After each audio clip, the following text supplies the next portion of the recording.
Coming at you live from Glasgow, Scotland, this is a Nate Doggy Dog 52 production.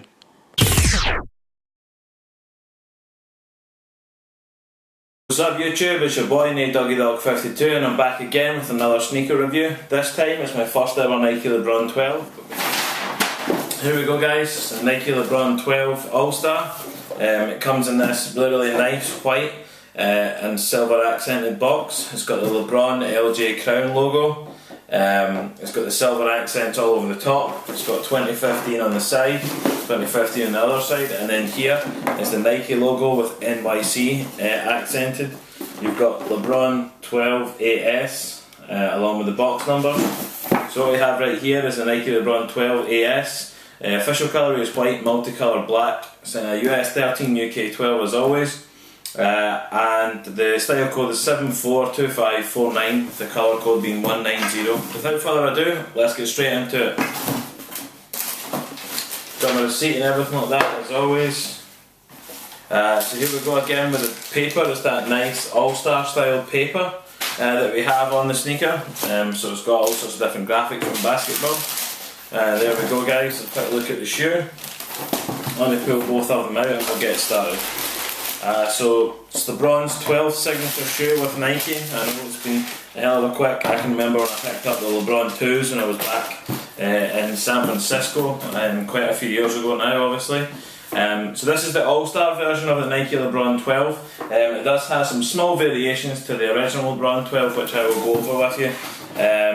Let me grab the left foot and then we can get going. So LeBron is in an elite pool with Nike, with there now being only 20 athletes that have signed with Nike that have a signature shoe.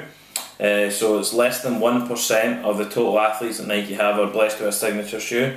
And there's an even smaller group of approximately 4, if you include Jordan Brand, that have managed to eclipse, managed to reach double digits for their signature sneakers, so it's a massive deal. So this is a LeBron 12. It debuted some amazing new technologies and it also debuted as part of a 3-pronged attack for Nike across men's and women's training with the hexagonal zoom. It's been this brand new iteration of Nike Zoom, this new way that they can use it. I'll touch more on that shortly, but let me get started. The inspiration behind this particular colourway was from New York architecture, in particular the Flatiron building, which if you've seen it is a beautiful building that basically takes on the profile of the street where 5th Avenue and Broadway both come to meet. It was an entirely unique structure from New York because it was one of the first that used steel for structure, strength, and it allowed the building to move somewhat as well. And it's a really beautiful building, the way it fits in with the way that the two streets merge. So that was highlighted on here on the Hyperposit wings. You can see it's almost like a sort of steel structure supposed to be on there. Again, with this being LeBron's 12th signature shoe, on the little lace cover you've got LJ and Crown, the LeBron logo. You also have the 12 stars, each one designed to represent each signature shoe along the line. On the All-Star model as well, you have some differences where you have you normally have a pull tab here. They've removed that and they've put this sort of a plastic heel counter that has that really nice fade from like a nice blue straight up into green.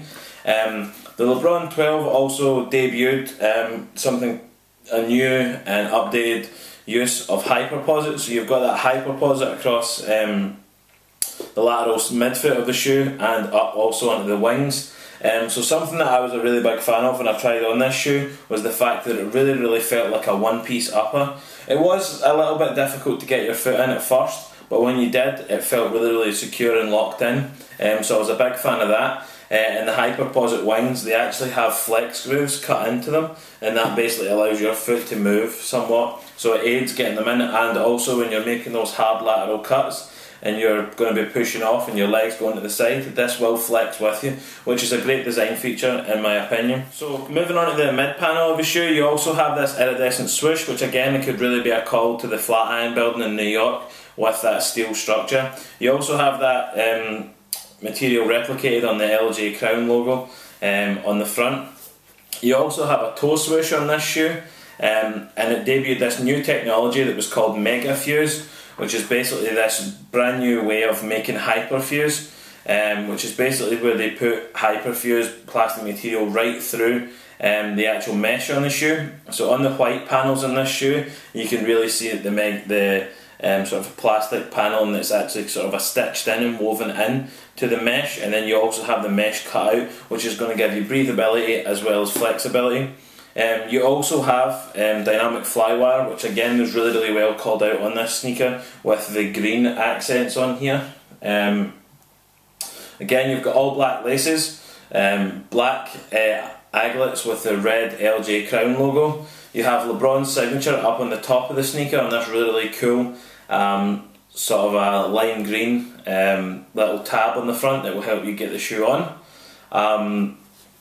So the biggest kind of iteration and the biggest advancement in this sneaker was the outsole. So what you have on here is basically this brand new idea and this brand new concept that Nike brought to the marketplace in the fall of 2014. And basically what it is hexagonal zoom units. So traditionally zoom units would be of this sort of a shape, and you would have them across the midfoot area.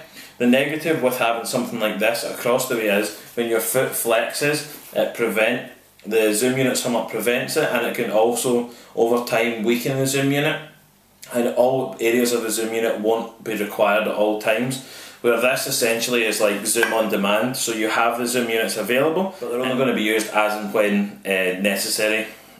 So with the midsole itself, you have injected Phylon, and then you have these bottom loaded zoom units, which, as I showed, these do flex a lot better than what the LeBron 11s did, in my opinion. In the heel, you've got that max volume zoom unit.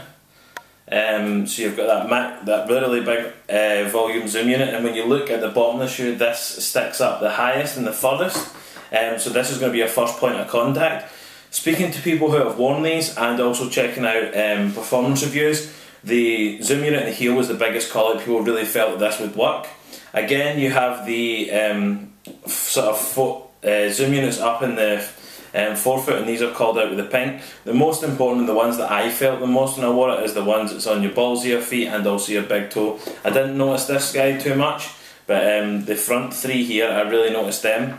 You have an injected TPU shank plate, which is right. This was really where the LeBron 12 really allowed Nike to use their Nike Sports Research Lab and really get data, and then turn that data into this amazing, really good product that served LeBron much better. So when you take LeBron's playing style into consideration, and something that he really requires is to have really strong lockdown and to really feel secure in the shoe. The reason that they have this maximum volume zoom unit in the heel is because when you're jumping in excess of 30 inches in your vertical leap and landing, you're going to be landing with up to 10 times your body weight. So if you weigh 300 pounds, you're going to be landing with up to 3,000 potentially. Also, a basketball player, when they're playing a game, tends to change direction up to 1,000 times.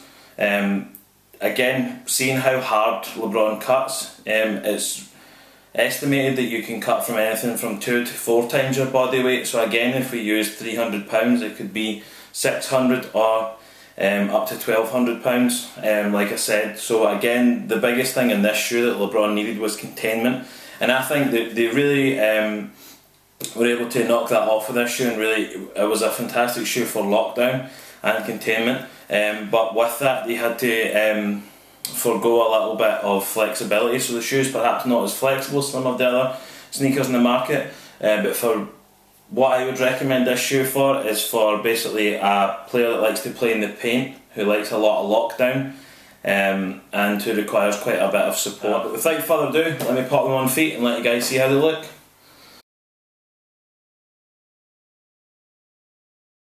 Okay guys, so here they are, the Nike LeBron 12 All-Stars on feet. Let you guys see a side view, back view, other side, and then the front. So having put these sneakers on again, that maximum volume zoom unit in the heel is just absolutely fantastic. You can really feel it giving you that bounce back and really propelling you onto your next step. Again, I don't feel massively the zoom units in the forefoot, but again, when you start to play basketball and cut and change direction, you really can feel them.